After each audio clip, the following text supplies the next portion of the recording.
Bem-vindos a mais uma aula da nossa disciplina de controle de vibrações e hoje a gente vai começar a falar de sistemas de 1 grau de liberdade, continuar falando de sistemas de 1 grau de liberdade, mas dessa vez esses sistemas passam a vibrar excitados por uma força harmônica. O que a gente viu até agora são sistemas de 1 grau de liberdade também, que vibram por conta de uma condição inicial, né? O que a gente chama de vibração livre. A partir de agora, a gente vai começar a olhar para esses sistemas de 1 grau de liberdade quando existe essa força externa sendo aplicada no sistema. Bom, o conteúdo da nossa aula de hoje, então, vai ser o seguinte. Primeiro, a gente vai definir uma excitação harmônica e depois a gente vai discutir bastante a resposta desse sistema de 1 grau de liberdade não amortecido quando a gente tem essa excitação harmônica atuando no sistema. Como que ele responde, né? Vamos primeiramente definir a excitação harmônica. Vamos então imaginar o nosso sisteminha de 1 grau de liberdade. Nesse caso aí a gente tem um sistema amortecido, né? Um sistema massa, mola e amortecedor, com uma coordenada independente x. E vamos supor agora que esse sistema ele possua também uma força externa, que é uma força função do tempo atuando no sistema. Essa força, obviamente, vai fazer com que o sistema vibre, né? Essa força, se ela for uma força harmônica, ela vai poder ser escrita como uma função harmônica, né? Ela pode ser escrita dessa maneira, como a gente já viu, a gente já definiu lá no começo o que é uma função harmônica, ou pode ser escrita dessa maneira, que é análogo a essa maneira anterior, ou dessa maneira. Existem outras maneiras também. A gente pode, por exemplo, escrever essa força F de t, se ela for uma força harmônica, também em função de uma função seno junto com uma função cosseno, né? Então, todas essas formas de representar uma função harmônica são análogas. Nesse caso aqui, o F0 é a magnitude dessa força harmônica, né? O tamanho dessa força harmônica. Ômega, nesse caso, é a frequência da força. Vejam bem agora que o nosso ômega ele não é mais ômega n, né? Ômega n é a frequência natural do sistema, depende só das características do sistema. Ômega, somente ômega, passa a ser agora a frequência da força externa que está atuando no sistema.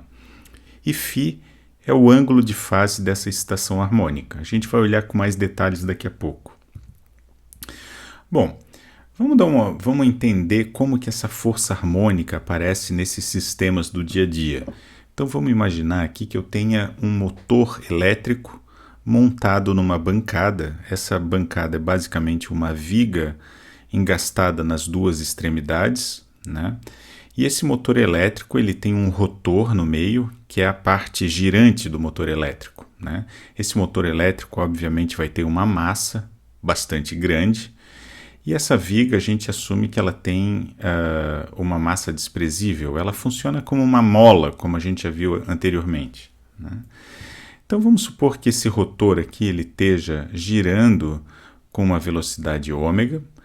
E se esse rotor for perfeito do ponto de vista geométrico, se ele tiver uma precisão dimensional quase perfeita ou perfeita, a gente pode imaginar que todos esses pontinhos que constituem o rotor girando, eles vão criar forças centrífugas, e essas forças vão se anular de tal maneira que a força resultante devido a esse giro é igual a zero. Não existe nenhuma força atuando nesse motor por conta do giro do rotor. No entanto, a gente sabe que todos os sistemas mecânicos eles têm até certo grau algum tipo de desbalanceamento, por menor que seja. E esse desbalanceamento ele pode ser representado por uma massinha fora do centro de gravidade. Essa massinha está girando com a mesma velocidade ômega, né? E ela está distante do centro de gravidade do sistema por uma distância r, um raio r. A massinha tem magnitude m, né? E com esse giro aqui, obviamente, vai surgir uma força centrífuga nesse sistema, né? Essa força centrífuga, a magnitude dessa força centrífuga, eu estou chamando de F0. Essa força centrífuga vai ser proporcional à massa, né? Quanto maior a massa, maior a força centrífuga. Vai ser proporcional também à distância dessa massa fora do centro de gravidade ao centro de giro. e vai ser proporcional também à velocidade angular desse sistema. Quanto mais rápido ele estiver girando, maior é a magnitude dessa força, né?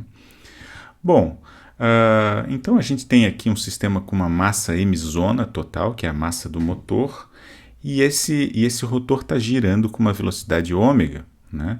Se ele está girando com uma velocidade ômega, a gente bem pode ver que essa força aqui ela está apontando para todos os lados à medida em que esse rotor gira. Isso significa que esse sistema massa-mola ele está sendo excitado para todos os lados. Acontece que um sistema como esse, a gente já consegue imaginar intuitivamente, ele vai ter uma rigidez muito maior no sentido horizontal do que no sentido vertical. A gente já pode imaginar que ele vai vibrar muito mais no sentido vertical por conta disso do que no sentido horizontal. Então, se eu quiser estudar o comportamento desse sistema devido a essa força que surge, eu posso representar esse sistema como sendo um sistema de 1 grau de liberdade, em que a minha coordenada independente é x. Eu estou interessado nesse movimento vertical do sistema aqui, né? Então a gente representa esse sistema como um sistema massa-mola, amortecedor, se for amortecido, e a gente está interessado nesse movimento vertical aqui. Essa força externa, harmônica, atuando no sistema, nada mais é do que a projeção desse vetor aqui no eixo x. Portanto, é F, magnitude dessa força, cosseno de ômega t. Ômega t é simplesmente o ângulo que esse vetor aqui faz com o eixo x, o eixo do deslocamento vertical. E esse φ aqui, que a gente já tinha definido como o ângulo de fase da força, nada mais é do que a posição dessa flecha, a posição dessa força centrífuga no tempo t igual a 0. É onde essa massinha está no tempo t igual a 0, supondo que ela começa a girar com velocidade ômega no tempo t igual a 0, né? Então é o ângulo de fase inicial desse sistema. Bom, onde que ocorre esse tipo de força harmônica nos sistemas que a gente conhece no dia a dia? Basicamente, pessoal, em todos os sistemas de engenharia que a gente conhece, que tenham sistemas rotativos internos, a gente vai ter uma espécie de força harmônica atuando nesse sistema. Isso porque os sistemas não conseguem ser perfeitos do ponto de vista geométrico. Por melhor que seja a precisão dimensional desses sistemas, sempre vai ter um desbalanceamento por menor que seja, né? E à medida que o sistema vai sendo utilizado, vai havendo desgastes e esse desbalanceamento tende a aumentar. Então tudo que gira, tudo que é rotativo sempre vai ter uma força harmônica atuando. Então a gente consegue encontrar isso em motores elétricos montados em bancada, como é o caso dessa foto, em compressores herméticos, que são esses compressores que a gente encontra atrás da geladeira, feitos pela Embraco, por exemplo, ou em sistemas de condicionamento de ar. Um automóvel, por exemplo, é um sistema que possui vários subsistemas rotativos, né? A começar pelos pneus, pelo sistema biela-manivela, pelos compressores herméticos do ar-condicionado que estão dentro dele, pela ventoinha, enfim, por uma série de sistemas rotativos, cada um deles girando com uma frequência diferente. Então vocês podem imaginar aqui que existem várias forças harmônicas atuando num sistema como um automóvel. A gente tem um torno mecânico também, que pode ter altas forças harmônicas atuando nessa bancada, mas não precisa ser necessariamente um sistema rotativo, né? A gente pode ter massas com movimento linear alternado que podem gerar esse movimento harmônico, desde que esse movimento seja harmônico. Um exemplo disso é um sistema de pistão, né? Se a gente tem aqui essa série de pistões e esses pistões têm massas ligeiramente diferentes, já vai aparecer uma força resultante harmônica atuando nesse bloco aqui. Então a força harmônica ela aparece em vários sistemas do nosso dia a dia. Agora vamos começar a olhar, pessoal, a resposta desses sistemas quando a gente tem uma estação harmônica atuando em cima deles. Vamos começar a olhar o nosso sisteminha clássico, o sistema massa-mola, né? E vamos começar a olhar para um sistema que não seja amortecido, porque fica mais simples de a gente entender o que está acontecendo. Então, a priori, a gente olha para um sistema não amortecido e depois a gente passa para um sistema amortecido. Então, eu tenho aqui o meu sistema massa-mola e tenho a minha força externa, que é uma força harmônica, F0 cosseno de ômega-t. Aqui eu estou assumindo que a fase inicial é igual a zero, né? E se a gente aplica a segunda lei de Newton, como a gente tem feito, exatamente igual, através do diagrama de corpo livre, a gente chega na seguinte equação diferencial. Se a gente reparar bem essa equação diferencial, ela é muito parecida com a nossa equação diferencial, a equação do movimento de um sistema em vibração livre, né? Exceto pelo fato de que ela é não homogênea. Esse termo aqui não é igual a zero, como era no caso do sistema em vibração livre, né? Bom, então se esse sistema aqui, se essa equação do movimento é uma equação não homogênea, a pergunta que a gente faz é a seguinte: como que a gente chega na resposta do sistema? Em outras palavras, como que a gente acha a solução dessa equação diferencial não homogênea? Se a gente resgatar aquilo que a gente conhece da teoria de equações diferenciais, a gente sabe que uma equação diferencial não homogênea como essa, ela vai ser constituída de duas partes. A primeira parte é o que a gente chama de resposta homogênea, né, ou solução homogênea, que está relacionado à solução dessa equação quando ela é homogênea, ou seja, é a solução da homogênea associada. Portanto, esse termo aqui é a solução dessa equação quando esse termo aqui for igual a zero. Ou seja, é a solução desse sistema quando ele está vibrando em vibração livre, né? E essa parte aqui, esse termo, é o que a gente chama de solução particular. Ele está associado à resposta desse sistema devido somente à ação dessa força externa. Então, o XH, que é a solução homogênea, é a resposta do sistema devido à vibração livre, devido às condições iniciais, né? E o XP é a resposta desse sistema devido à força externa. É uma forma que a gente tem para interpretar esse conjunto de soluções. Então, essa solução aqui é o que a gente chama de solução geral. Ela engloba a solução homogênea e a solução particular. Bom, vamos tentar achar então a solução dessa equação do movimento. Bom, a solução XH, a solução da homogênea, quando esse termo é igual a zero, a gente já conhece lá das aulas anteriores, né? A gente sabe que ela pode ser escrita dessa maneira aqui. Não vamos gastar muito tempo com ela. A solução particular, por sua vez, se a gente for resgatar a teoria de equações diferenciais, a gente sabe que a solução particular ela vai ser bastante parecida com esse termo não homogêneo. Ela vai ter o mesmo jeitão do termo não homogêneo, né? A diferença é que esse coeficiente aqui que multiplica a função cosseno, ele vai ter unidade de deslocamento, porque a gente está lidando com deslocamento aqui, enquanto que o termo não homogêneo em si, a unidade desse coeficiente é obviamente de força, né? No caso Newton. Então, a gente sabe que a solução provisória dessa solução particular aqui, ela vai ter esse jeitão aqui. Esse x aqui vai ser a amplitude de movimento do meu sistema massa-mola devido somente à ação da força. Esse x aqui é o que a gente chama de amplitude dinâmica do meu sistema. E nos resta agora achar uma expressão para esse x, saber o que ele significa. Bom, para isso, a gente pega essa solução particular provisória que a gente acabou de achar e insere ela dentro da minha equação do movimento. Para isso, eu vou ter que derivar esse camarada aqui duas vezes para colocar ele dentro da aceleração e coloco ele dentro do termo de deslocamento. Fazendo isso, pessoal, eu chego na seguinte equação algébrica do sistema. A gente percebe que nessa equação eu tenho o termo cosseno multiplicando todos os termos da equação. Portanto, a gente pode cortar ele fora e isolar esse x aqui, que é a amplitude dinâmica do meu sistema, para ter uma expressão explícita da amplitude dinâmica.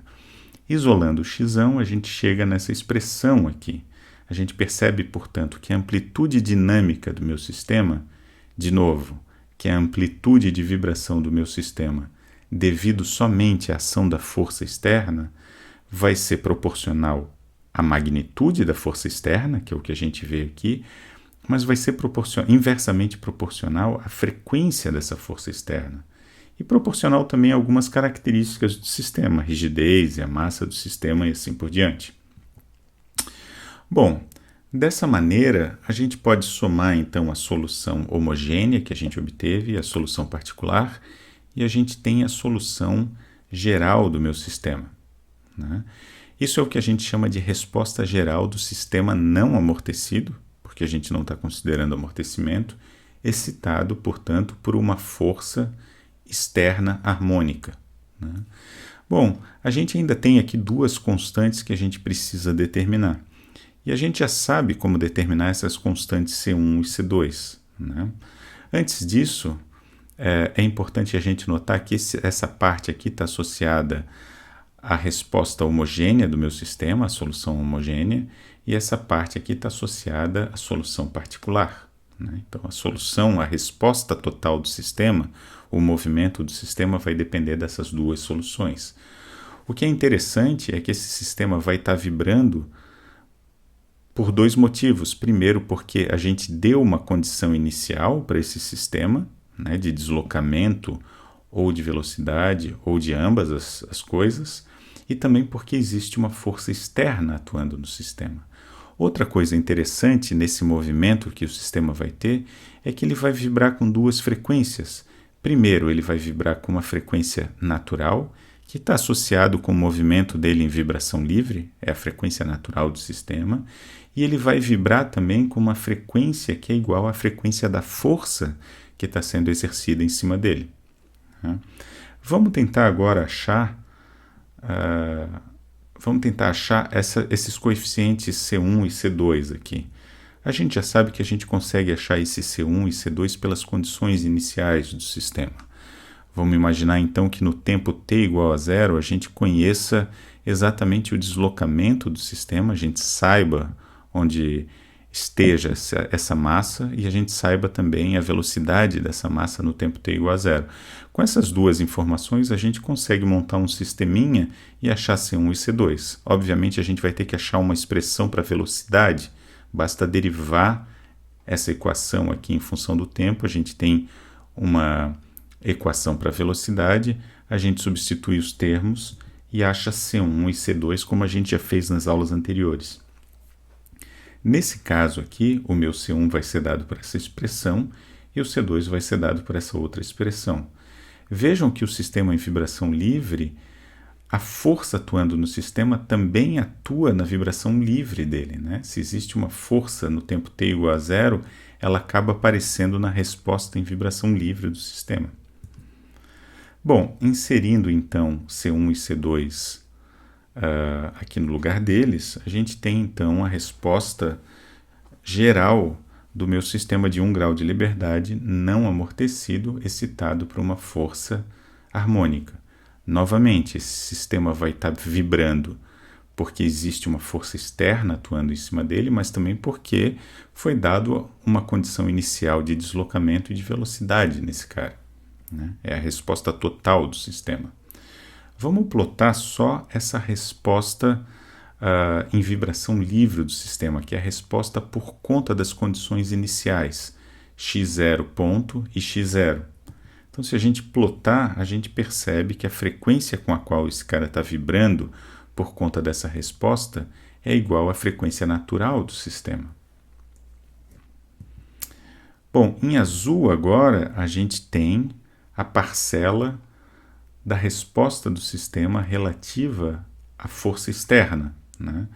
Nesse caso aqui, a gente percebe que a força externa tem uma frequência que é bastante menor do que a frequência natural do sistema. Ela é mais lenta, o período é mais longo, né? Então, somando as duas, a gente tem a resposta total do sistema, que é essa curva em vermelho aqui, né? Bom, essa curva em vermelho aqui, se a gente olhar direitinho a expressão matemática, a gente percebe que ela tem duas frequências contidas dentro dela. Ela carrega energia em duas frequências, apesar de ser a resposta de um sistema de um único grau de liberdade. Ele está vibrando em duas frequências distintas, a frequência natural dele e a frequência da força, né? Isso é bastante interessante. Se a gente pegar essa curva em vermelho, por exemplo, e fizer uma expansão em série de Fourier e plotar o espectro, como a gente já viu, a gente vai ver que esse espectro vai ter energia em duas frequências só. Bom, aqui a gente tem o período natural do sistema não amortecido, e aqui a gente tem o período da força atuando no meu sistema, que é um pouco maior.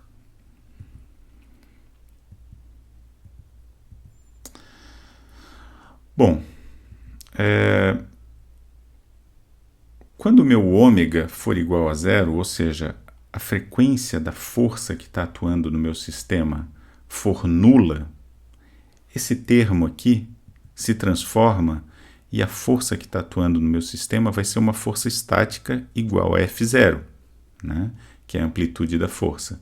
Então, se eu tenho uma força estática atuando nesse meu sistema massa-mola, o que vai acontecer é somente um deslocamento estático. Essa massa vai passar desse ponto de equilíbrio para esse outro ponto.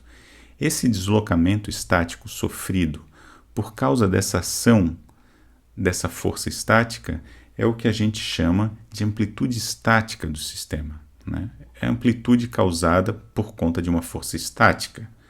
Muito bem. A gente consegue escrever essa força estática usando a lei de Hooke por essa relação aqui, né? Então, a força vai ser igual ao K da mola vezes o deslocamento estático. O deslocamento estático é igual a força dividido pela rigidez da mola, né? Bom, tendo essa relação aqui da força estática e do deslocamento, a gente consegue substituir esses termos aqui que aparecem aqui dentro. Esse termo aqui é o próprio x, é a amplitude dinâmica, mas ele aparece aqui dentro também na resposta homogênea do sistema, né? Para a gente fazer isso, a gente faz o seguinte, a gente substitui esse F0 por K delta estático aqui dentro e tira esse K aqui em evidência no denominador. Tirando o K em evidência, a gente consegue cortar K com K e a gente termina com esse termo aqui. Isso aqui é exatamente igual a esse termo aqui, que é a minha amplitude dinâmica, ou seja, isso aqui é amplitude dinâmica, mas isso daqui também vai ser a amplitude dinâmica do meu sistema, né? Então eu estou escrevendo basicamente a amplitude dinâmica em termos do deslocamento estático e em termos da razão de frequência do sistema. Vejam que eu substituí aqui o m sobre k como sendo frequência natural ao quadrado, né? A gente sabe que a frequência natural é raiz quadrada de k sobre m. Portanto, m sobre k é 1 sobre frequência natural ao quadrado.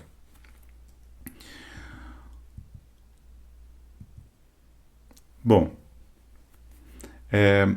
tendo feito isso, tendo achado uma outra expressão para o meu x, né, para a minha amplitude dinâmica, eu posso achar aquilo que a gente chama de fator de amplificação. Fator de amplificação nada mais é do que a razão entre a minha amplitude dinâmica, esse camarada aqui, e a amplitude estática. De novo, a amplitude estática é a amplitude que esse sistema vai ter quando a força que está atuando sobre ele é uma força estática, com frequência nula.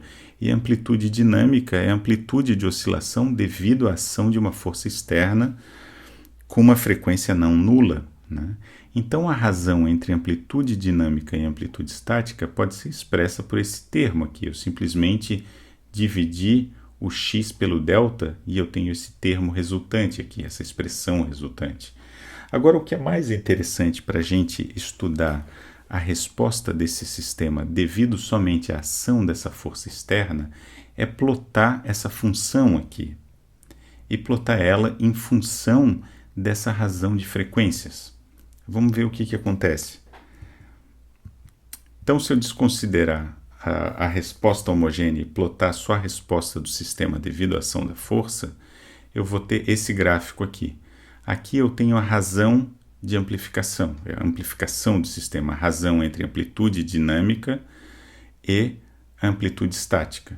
E aqui eu tenho a razão de frequências, é a razão entre a frequência da força e a frequência natural do sistema. Lá no começo, quando a minha frequência da força é menor do que a frequência natural, quando a frequência da força é muito próxima de zero, né, a minha amplitude dinâmica, a oscilação do meu sistema, a amplitude de oscilação, ela é basicamente igual à amplitude estática, é o quanto o sistema se deformou devido à ação da força estática, porque esse termo aqui, esse ponto aqui é igual a 1. À medida que eu vou aumentando a frequência da minha força, essa razão aqui começa a ser maior do que 1. Significa que eu começo a ter amplificação do meu movimento aqui. De novo, esse x é a amplitude de deslocamento da minha massa devido à ação de uma força externa. Então, se a gente olhar esse valor aqui, que é maior do que 1, a gente vê que a amplitude de deslocamento da minha massa vai ser o deslocamento estático multiplicado por algum fator maior do que 1, ou seja, ela está amplificando. E à medida que eu vou aumentando a frequência, percebam que a amplitude da força é sempre constante, né? Eu vou aumentando a frequência, e à medida que eu vou aumentando a frequência, essa amplitude dinâmica do meu sistema começa a ficar cada vez maior, até o ponto em que essa frequência da força se torna igual à frequência natural do sistema. Nesse ponto, a minha amplitude de deslocamento da massa passa a ser infinita, mesmo que a amplitude da minha força se mantenha constante em todo momento, né? Ou seja, com uma força qualquer, eu consigo levar esse sistema a ter uma amplitude infinita, né? Basta eu excitar esse sistema com uma frequência que seja exatamente igual à frequência natural dele.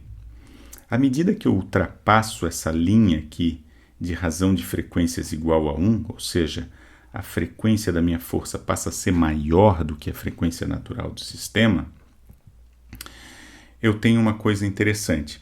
Bom, antes de falar sobre isso, vamos voltar ainda nessa curva aqui anterior. Nessa curva anterior, quando a minha força está atuando para cima, né, está empurrando a massa para cima, a massa está indo para cima. A gente diz que elas estão em fase, né? À medida em que eu ultrapasso essa linha aqui, ou seja, à medida em que a frequência da minha força é maior do que a frequência natural do sistema, quando a minha força está apontando para cima, o movimento da massa está apontando para baixo. Elas estão em antifase, ou a gente diz que elas estão com uma fase de 180 graus. A fase entre a força e o deslocamento é de 180 graus, né? É o que explica, é o que justifica esse movimento negativo aqui, ó.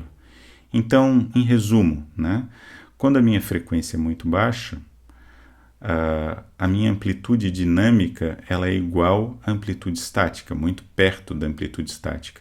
À medida que eu vou aumentando a frequência da minha força, a amplitude dinâmica vai aumentando até uma amplitude infinita, quando a frequência da força é igual à frequência natural do sistema.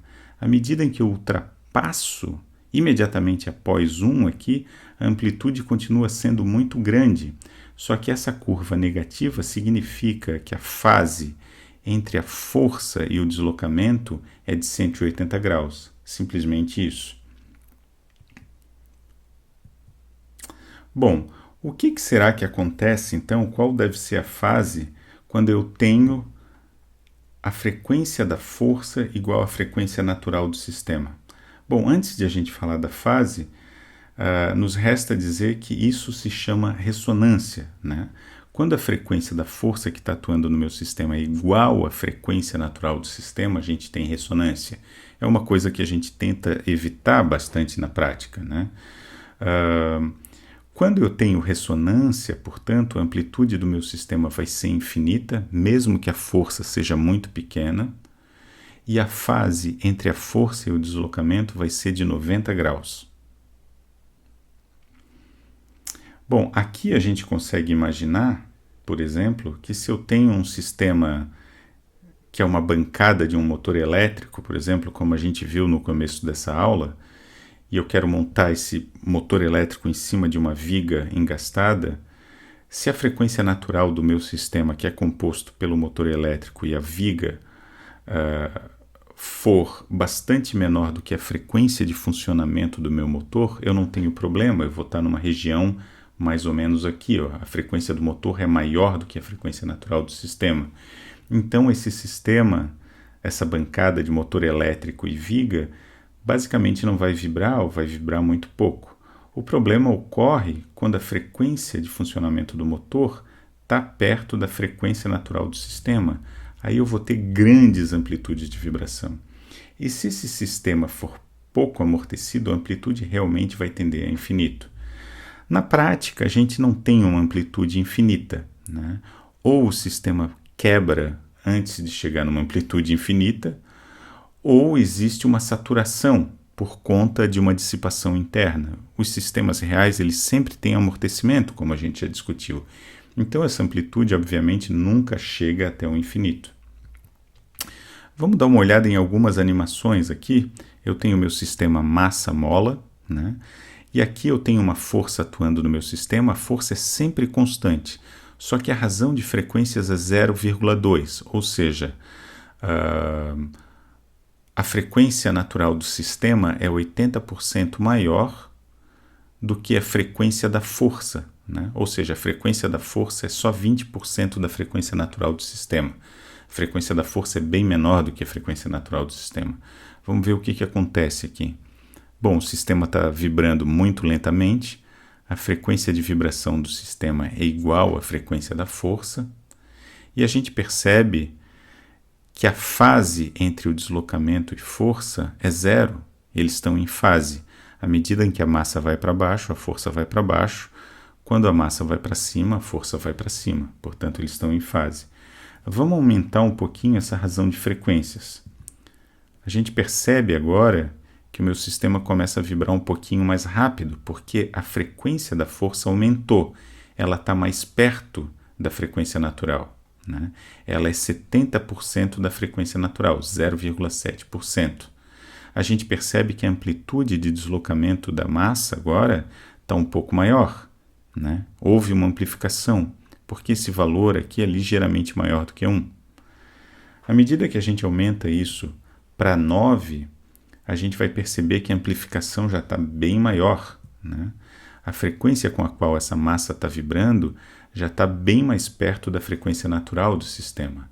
É 90% da frequência natural do sistema. Mas ainda assim a gente percebe que a força e o deslocamento da massa estão em fase. À medida que a força vai para cima, a massa vai para cima. Quando a força vai para baixo, a massa vai para baixo. Agora vamos ver o que acontece quando eu ultrapasso a linha 1 aqui, quando a frequência da força é igual à frequência natural do sistema. Agora a gente tem aqui uma razão de frequências de 1,3.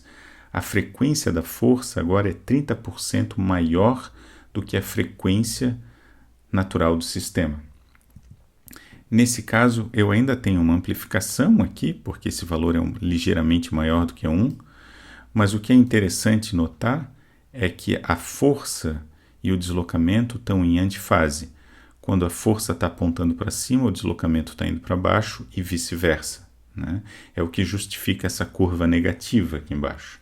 Existe uma fase de 180 graus entre elas. À medida que a gente vai aumentando essa razão de frequências, a gente vai vendo que o sistema continua vibrando com a frequência da força, mas o deslocamento dessa massa é muito pequenininho, quase desprezível, né?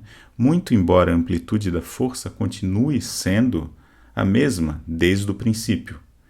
Então aqui a gente percebe claramente que se a gente tem uma bancada de motor elétrico, a gente vai querer que a frequência natural dessa bancada esteja sempre muito abaixo do que a frequência de funcionamento do motor.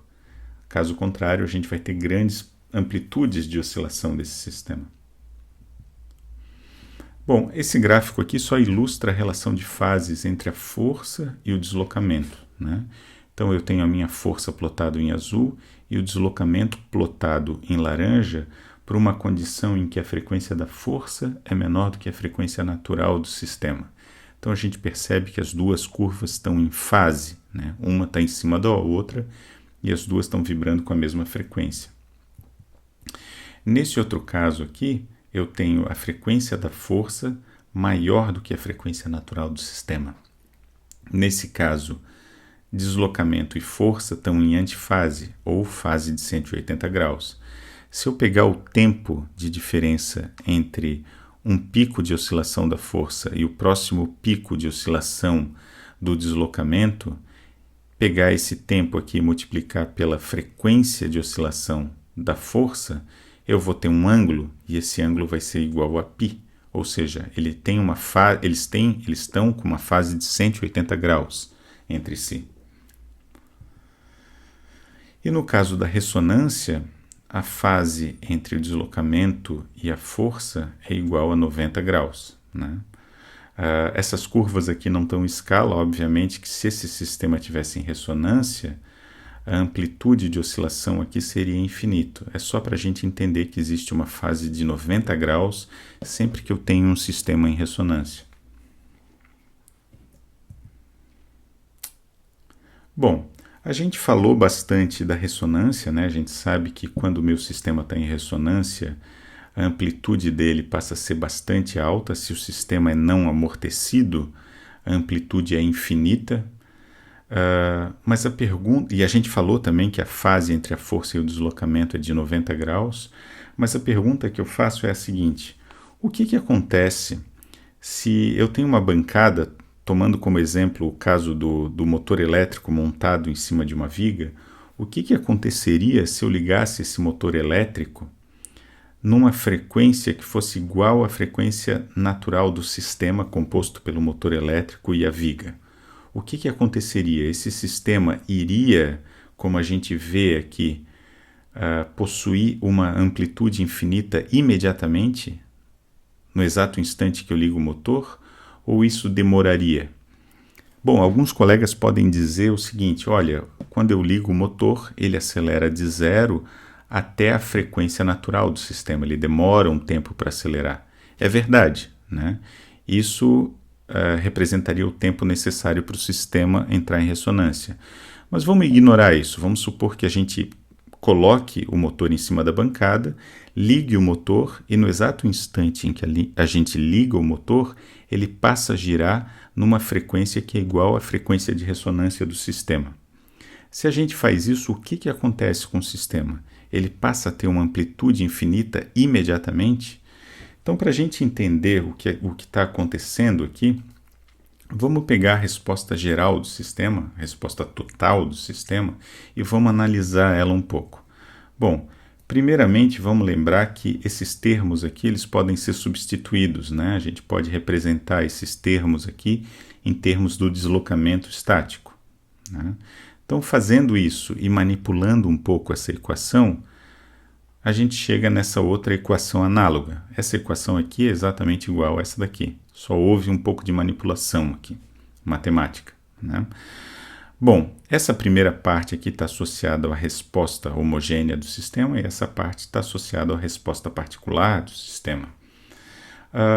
Se eu simplesmente transformar essa frequência da força, igualar ela à frequência natural do sistema, eu vou ter uma indeterminação aqui, né? Eu vou ter 0 sobre 0, né?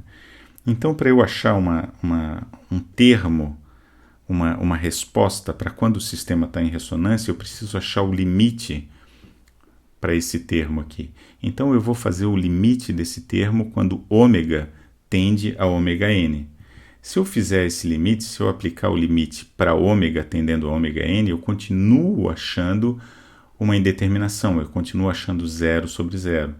Então eu aplico a regra de L'Hopital, eu derivo a parte de cima em relação a W, em relação a ômega, desculpa, e derivo a parte de baixo em relação a ômega, e consigo achar o limite desse termo aqui. E o limite desse termo vai ser exatamente isso aqui. Então essa expressão aqui nada mais é do que a resposta do meu sistema excitado por uma força externa harmônica, quando essa força externa tem uma frequência igual a ômega n. Em outras palavras, é a resposta do meu sistema em ressonância. Então vamos pegar essa resposta e vamos plotar para ver o que acontece. Se a gente plota essa resposta aqui, a gente percebe que o sistema não passa a ter uma amplitude infinita exatamente em zero. Ele tem uma resposta baixa e essa resposta vai se amplificando e vai aumentando à medida em que o tempo passa. Essa amplificação, essa taxa de aumento de amplitude, ela é proporcional à inclinação dessa reta aqui.